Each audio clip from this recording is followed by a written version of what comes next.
The first annual Legendary Publishers Awards will be given to board game publishers who meet the rigorous standards that our channel has arbitrarily invented.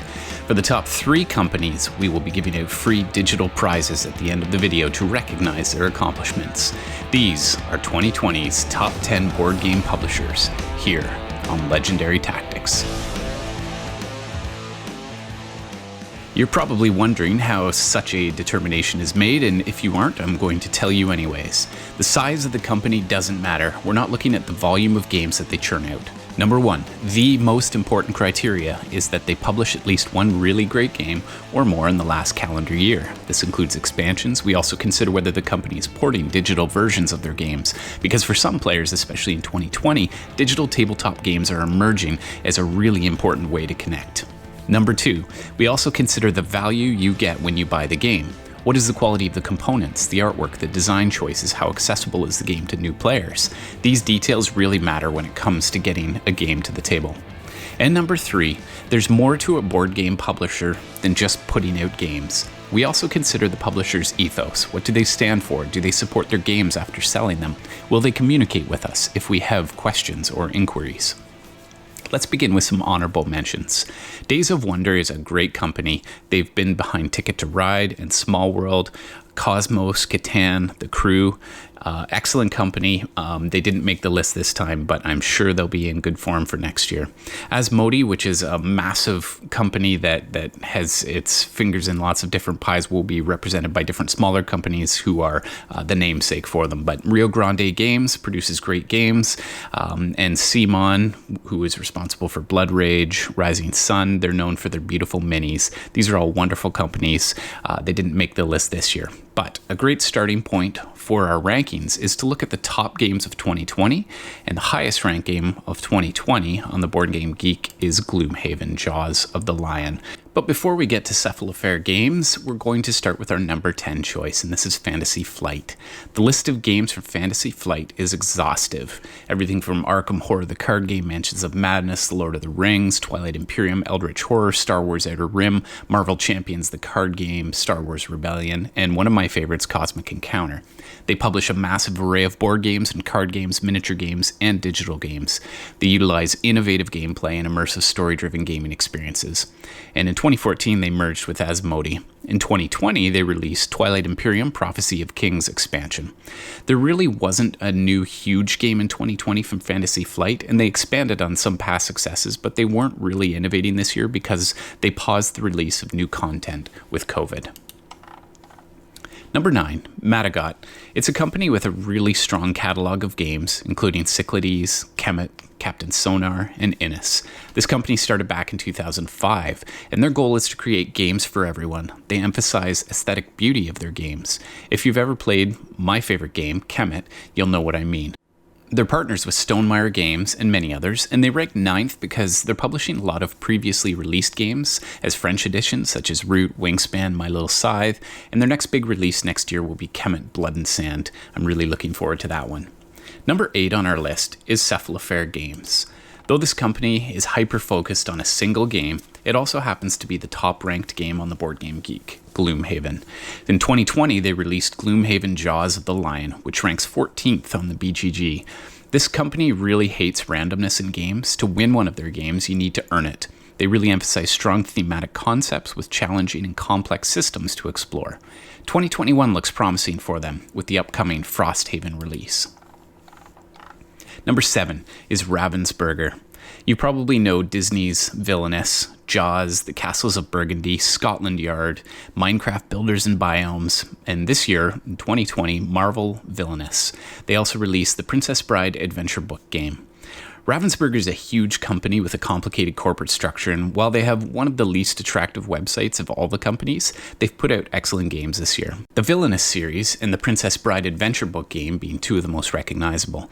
They've been around a long time, and it takes just a little digging, but their focus is Otto Meyer's focus, to combine entertainment and education, and his motto was to learn by doing.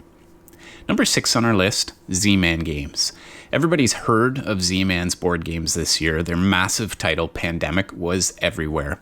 Pandemic Legacy Season 0 is arguably one of the biggest games of 2020 and has been a huge success, just as Seasons 1 and 2 were.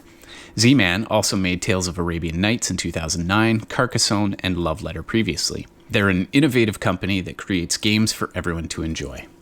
Number 5 on our list, GMT Games.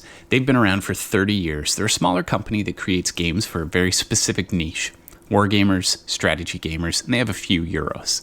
They have a clear sense of identity and welcome everyone at their gaming tables, regardless of where they come from or who they are. They host events to connect their gamers. They'll also promote content creators' work on their website by linking from each game to various channels. They're best known for Twilight Struggle and are releasing a lunchbox TS game called Red Sea Conflict in the Horn of Africa in 2021. They released the hugely popular spiritual successor to Twilight Struggle called Imperial Struggle, as well as All Bridges Burning and Versailles 1919 this year. Overall, they have a small but loyal fan base, and they work hard to bring games to their community. Number 4, Czech Games. You'll recognize a lot of titles from our number 4 pick. They're behind Codenames, Tzolk'in, The Mayan Calendar, Codenames Duet, Through the Ages, A New Story of Civilization, Codenames Pictures, Galaxy Trucker, New Leaders and Wonders, Lost Ruins of Arnak in 2020, and Under Falling Skies also in 2020. They have one of the industry's best game designers, Vlada Chvátil, working with them.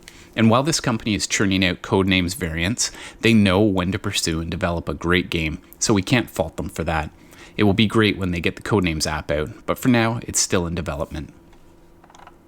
Number 3, so we're into the top 3, and I promised you we would have some digital awards. So here is our digital prize for Leader Games. They are behind Vast and Root Digital and Root Underworld expansion and Root Clockwork expansion, Exiles and Partisans deck, the Vagabond pack, and this year they released Fort. So Leader Games is becoming well known for their asymmetrical games and for creating games that reward players for repeating play and for studying their games. They even pay their interns, and they have a growing staff. Leader Games really worked to develop their base game Root this year with expansion decks, the Clockwork expansion, which gives Automata play, and the Underworld expansion with all new factions and maps. Their digital port for the game was really well done in tandem with Direwolf Digital.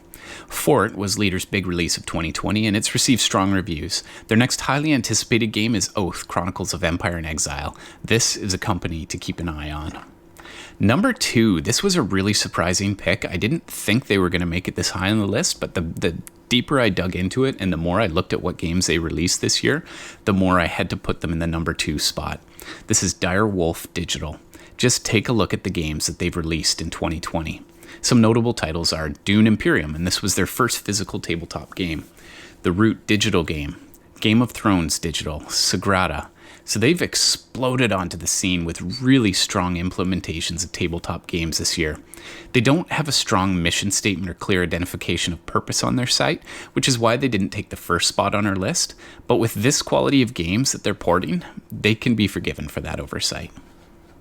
Number 1, our favorite company, and the one that we think is most deserving of this year's Legendary Publisher Award, is Stonemaier Games. You may have played some of their back catalog of games that include Scythe, 2016, Viticulture, 2015, Tapestry, 2019, Between Two Castles of Mad King Ludwig, 2018, Charterstone, which is a legacy game from 2017, My Little Scythe, 2017, Euphoria, 2013, Between Two Cities, 2015, and Wingspan, 2019.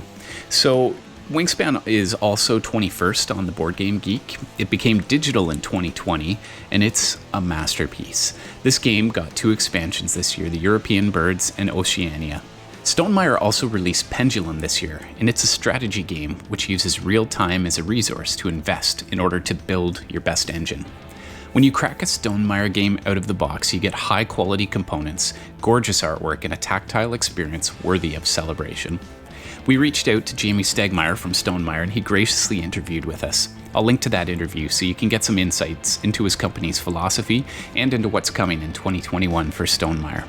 His website offers a really clear mission statement, and all of their games live up to the high standards that they set, with a series of guiding principles for their games and 12 tenets of board game design that are manifested in every single game they put out. Stonemaier cares about the industry. They also care about individual backers and supporters, and they have high standards for their games. They know who they are. For this reason, they are our legendary publisher of 2020. If you disagree with our rankings, please tell us why in the comments below. If you agree, also let us know. We'd love to hear about your experiences with different publishers. If you think we earned a like or a subscription for compiling this top 10 list, please consider checking the appropriate box. Thanks so much for your time.